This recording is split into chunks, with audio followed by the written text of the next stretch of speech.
جیسے کہ سورہ بقرہ میں ارشاد فرمایا کہ والذین آمنوا اشد حبا للہ، جو لوگ حقیقتاً مومن ہوتے ہیں وہ سب سے زیادہ محبت اللہ کے ساتھ کرتے ہیں۔ ساری محبتیں اللہ کی محبت کے تابع ہو جائیں، کسی کی محبت اللہ کی محبت سے بالا نہ ہو،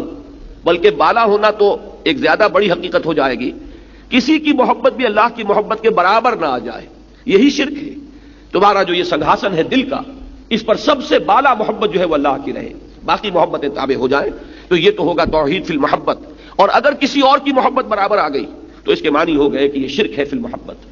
تو یہ شرک فی الاطاعت اور شرک فی المحبت، ان دونوں کو جمع کر لیجئے تو یہ ہے شرک فی العبادت۔ ولا یشرک بعبادت ربہ احدا، سورہ کہف کی جو آخری آیت ہے، قل انما انا بشر مثلکم یوحی الی انما الہکم الہ واحد فمن كان يرجو لقاء ربه فليعمل عملا صالحا ولا يشرك بعبادت ربه احدا۔ یہ اللہ تعالیٰ کی بندگی میں شرک نہ کرنا، اللہ کی عبادت میں کسی کو شریک نہ ٹھہرانا، یہ ہے در حقیقت شرک توحید فی العمل۔ توحید فی العمل کا تقاضا ہے کہ صرف ایک اللہ کے بندے بن جاؤ، تمہارا مطلوب و مقصود وہ ہو، تمہارا محبوب حقیقی وہ ہو، تمہارا معبود حقیقی وہ ہو، تمہارا مطاع حقیقی وہ ہو، ساری اطاعتیں اس کی اطاعت کے تابع، ساری خواہشات اس کے احکام کے تابع، ساری محبتیں اس کی محبت کے تابع۔ اگر یہ صورت ہے تو انفرادی سطح پر توحید عملی کا تقاضا پورا ہو گیا، اور اگر یہ نہیں ہے تو ایک آدمی عقیدے کے طور پر اللہ کو ایک مان رہا ہو، اس کی صفات میں بھی اس کسی کو ساجی نہ کر رہا ہو، تب بھی اس کی توحید حقیقتاً مکمل نہیں ہوگی۔ اس بات کی طرف میں نے اشارہ کیا تھا، شاید آپ کو یاد ہو کہ حضور کے معروف خطبات میں یہ الفاظ آتے ہیں کہ یا ایھا الناس وحدوا اللہ، اللہ کی توحید پہ زیادہ سے زیادہ کاربند ہونے کی کوشش کرو۔ یہ لفظ توحید باب تفعیل سے بنا ہے، عربی زبان میں جو مصدر باب تفعیل سے آتے ہیں، جو عربی زبان سے مناسبت رکھنے والے لوگ ہیں وہ جانتے ہیں کہ اس کا ایک خاصہ ہے، پہم کسی کام کو کیے چلے جانا، مسلسل کوشاں رہنا۔ جیسے تعلیم، کسی کے ذہن میں کوئی بات اتارنے کے لیے مسلسل کوشش، ہیمر کیے چلے جانا۔ ایک اعلام ہے، کسی کو کوئی چیز بتایا اور آپ فارغ ہو گئے، آپ کی ذمہ داری ختم ہو گئی، یہ اعلام ہے، بتا دینا۔ اور تعلیم یہ ہے کہ اسے سمجھانا ہے، اس کے ذہن نشین کرنا ہے، اس کا اگر کوئی اشکال ہے اس کو رفع کرنا ہے، اس کا کوئی سوال ہے اس کا جواب دینا ہے، کہیں ابہام ہے تو اس کی وضاحت کرنی، یہ تعلیم ہے۔ اسی وزن پر لفظ توحید ہے، جس سے فعل امر حضور نے استعمال فرمایا وحد اللہ فإن التوحید راس الطاعات، اللہ کی توحید پر کاربند ہو جاؤ، پہم کوشش کرتے رہو۔ اس لیے کہ جو میں نے آپ کے سامنے تصور رکھا ہے توحید فی العمل کا، انفرادی سطح پر سوچئے کہ کس قدر مشکل کام ہے۔ ہمارا حال تو یہ ہے کہ زبان سے تو یقیناً ہم قائل ہیں اللہ کی توحید کے، اور دل میں بھی علمی اعتبار سے یقیناً ہمارے دلوں میں اللہ کی توحید موجود ہے، لیکن اصل جہاں مشکل آتی ہے وہ توحید فی العمل ہے۔ ہماری محبتیں ہیں کہ جو سامنے آ کر کھڑی ہو جاتی ہیں، وہ اطاعتیں ہیں جو اپنا تقاضا کرتی ہیں، ہمارا اپنا نفس خود ہم سے تقاضا کرتا ہے، میرا کہنا ماننا ہوگا، میرا حکم جو ہے اس کو تسلیم کرنا ہوگا، میں نہیں جانتا کہ کیا اللہ کا حکم اور کیا رسول کا حکم، کیا واجب ہے اور کیا حرام ہے، جو میری خواہشیں پوری کرنی ہوگی، جس کو کہ مولانا روم نے کہا ہے کہ نفس ما ہم کم ترس فرعون نیست لیکن ایراعون نیست، میرا نفس بھی فرعون سے کم نہیں ہے۔ جیسے فرعون نے یہ کہا تھا کہ الیس لی ملک مصر، کیا مصر کی بادشاہی میری نہیں ہے، یہاں میرا حکم چلے گا، میں نہیں جانتا کون اللہ، کون رسول، کون موسیٰ، کون ہارون، میں کسی کو تسلیم نہیں کرتا، یہاں کا بادشاہ میں ہوں، یہاں کی حکومت میرے ہاتھ میں ہے، یہاں میری مرضی کے مطابق قانون چلے گا۔ اسی طریقے سے میرا یہ نفس کہتا ہے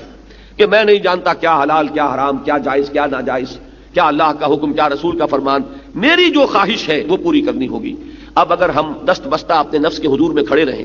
اگر ہم اس کی ہر جو خواہش ہے اس کو پورا کرنے پر آمادہ ہو جائیں، بغیر یہ دیکھے ہوئے کہ حرام ہے یا حلال ہے، جائز ہے کہ ناجائز ہے، تو معلوم ہوا کہ ہمارا مطاع ہمارا نفس ہے۔ اور اگر اللہ کی اطاعت سے آزاد ہو کر ہمارا نفس ہمارا مطاع بن گیا تو در حقیقت وہ ہمارا معبود ہے۔ اسی لیے قرآن مجید میں ایک سے زائد مقام پر یہ مضمون آیا ہے، ارأیت من اتخذ الہہ ہواہ،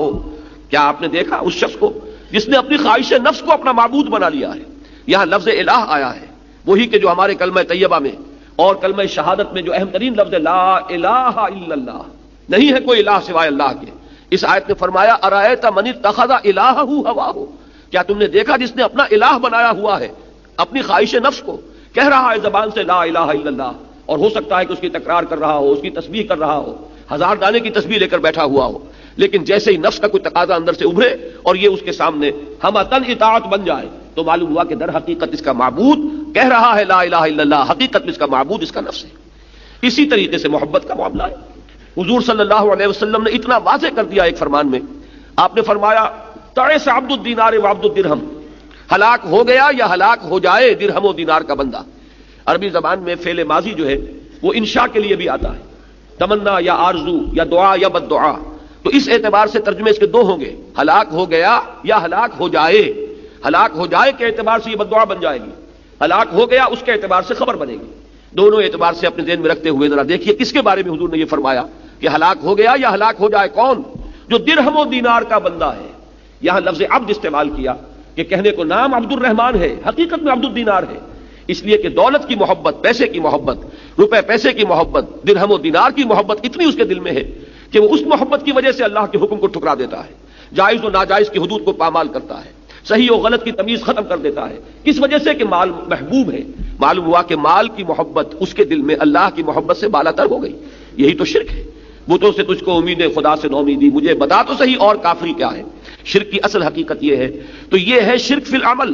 اور توحید فی العمل کا تقاضا کیا ہے؟ تمام اطاعت اللہ کی اطاعت کے تابع، تمام محبت اللہ کی محبت کے تابع، یہ ہے توحید عملی انفرادی سطح پر۔ اب دیکھیے میں چند آیات آپ کو سناتا ہوں سورہ زمر کی، اس میں کس شد و مت کے ساتھ یہ مضمون آیا ہے۔ قرآن مجید میں جن حضرات کو بھی مناسبت ہے اور جن کو تلاوت قرآن مجید کا اللہ تعالیٰ نے شوق عطا فرمایا ہے، وہ نوٹ کریں گے کہ اس شد و مت کے ساتھ یہ مضمون آپ کو کسی اور صورت میں نہیں ملے گا جس زوردار انداز میں کہ سورہ زمر میں بیان ہو رہا ہے۔ آغاز ہی دیکھیے، تنزیل الکتاب من اللہ العزیز الحکیم، انا انزلنا الیک الکتاب بالحق فاعبد اللہ مخلصا لہ الدین۔ اے نبی، ہم نے آپ پر یہ کتاب نازل فرمائی ہے حق کے ساتھ، پس بندگی کیجئے اللہ کی اپنی اطاعت کو اس کے لیے خالص کرتے ہوئے۔ الا للہ الدین الخالص، آگاہ ہو جاؤ، سن لو، اللہ کے ہاں منظور ہے صرف وہ دین، وہ اطاعت جو خالص ہو۔ میں دین کے بارے میں لفظی تشریح زیادہ کروں گا بعد میں، لیکن اس کا ایک مفہوم اطاعت ہے۔ اللہ کے ہاں دین صرف وہ جو خالص ہو، اطاعت وہ جو خالص ہو،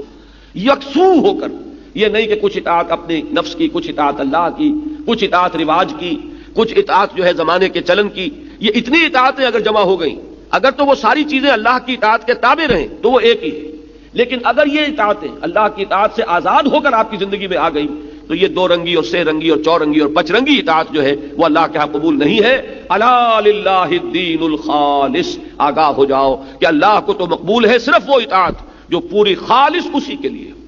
اب اس سے تو شروع ہوئی ہے اس صورت میں، آگے چلیے اس کے بعد پھر جو ہے بہت زوردار انداز میں، قل انی امرت ان اعبد اللہ مخلصا لہ الدین، اے نبی ان سے کہہ دیجئے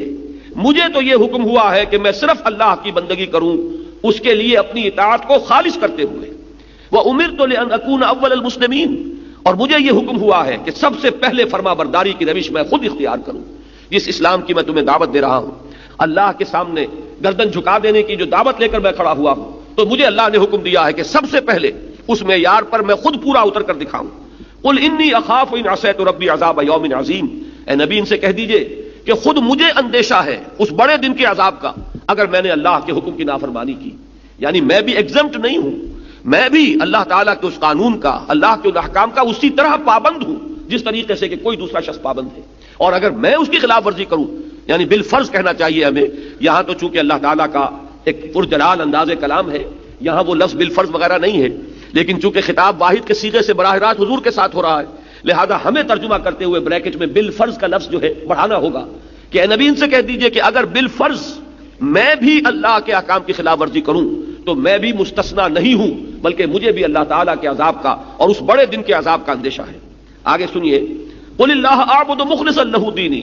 پھر کہہ دیجئے اے نبی میں تو اللہ ہی کی بندگی کرتا ہوں، میں اللہ ہی کی عبادت کرتا ہوں، اس کے لیے اپنے دین کو، اپنی اطاعت کو خالص کرتے ہوئے۔ فاعبدوا ما شئتم من دونہ، تو تم جس کو چاہتے ہو پوجو،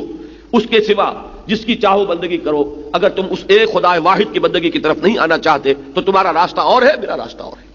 ذرا اور آگے چلیے، یہ سورہ مبارکہ جب ختم ہوتی ہے اس سے پہلے پھر یہ مضمون آیا ہے، اور یہ بہت ہی قرآن مجید کا میں یہ عرض کروں گا کہ بڑا غیر معمولی مقام ہے کہ یہاں بڑا درست پیرایا ہے خطاب کا، بہت سخت انداز ہے۔ فرمایا قل، اے نبی ان سے کہہ دیجئے افغیر اللہ تامرونی اعبد ایھا الجاہلون، اے نبی ان سے کہیے کہ اے جاہلو، اے نادانو، اے حرص و ہوا کے بندو، ایک بات ذرا نوٹ کر لیجئے کہ لفظ جاہل جب ہم اردو میں بولتے ہیں اس کا مفہوم کچھ اور ہے، بلکہ